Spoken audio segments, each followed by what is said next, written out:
So this morning we're down at City Beach to do a recovery session following the game.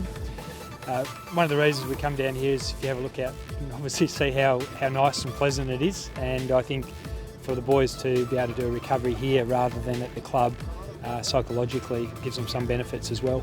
It's just a mix-up of getting into some cold water, getting some movement rather than coming to the club, which they come to quite often, so it's good just to change up, keep them fresh, and a different environment because, as I said, they spend so much time here. It's good just to get them outside when the weather's good, get them down the beach, different scenery, so I think the boys enjoy that when it's fine and obviously not too cold outside.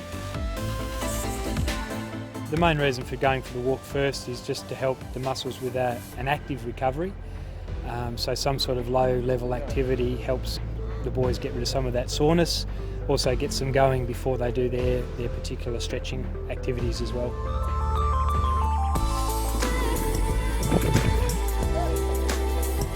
It's a cool water, so obviously from a physiological point of view, it helps their recovery process by immersing themselves in the water.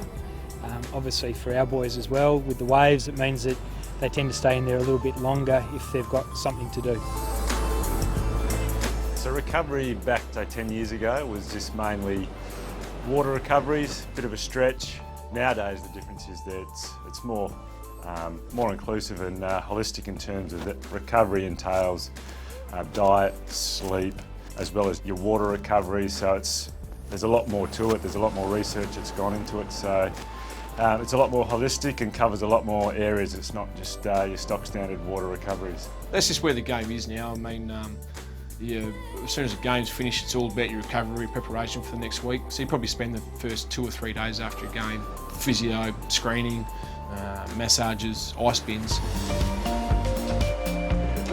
Back at the club, we'll do a very similar process in terms of going for a walk, having a stretch, and then the boys would jump in the pool and the ice bins as the water part of their recovery.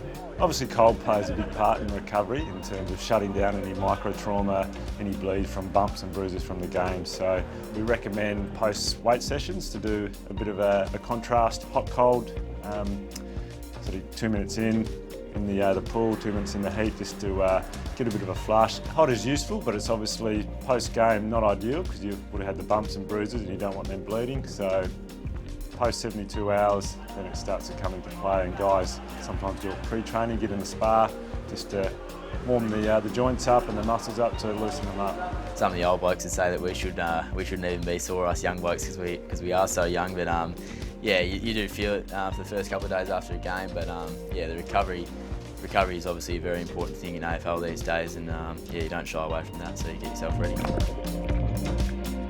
If you decide not to recover for 2 or 3 weeks, you probably wouldn't feel a difference, but come towards the end of the year, I reckon it would jump up and catch you. And I reckon that's the issue, because late in the year you want to be playing good footy, playing finals footy, you want to be fit and as fresh as you can. So it's all about what you do at the start of the year.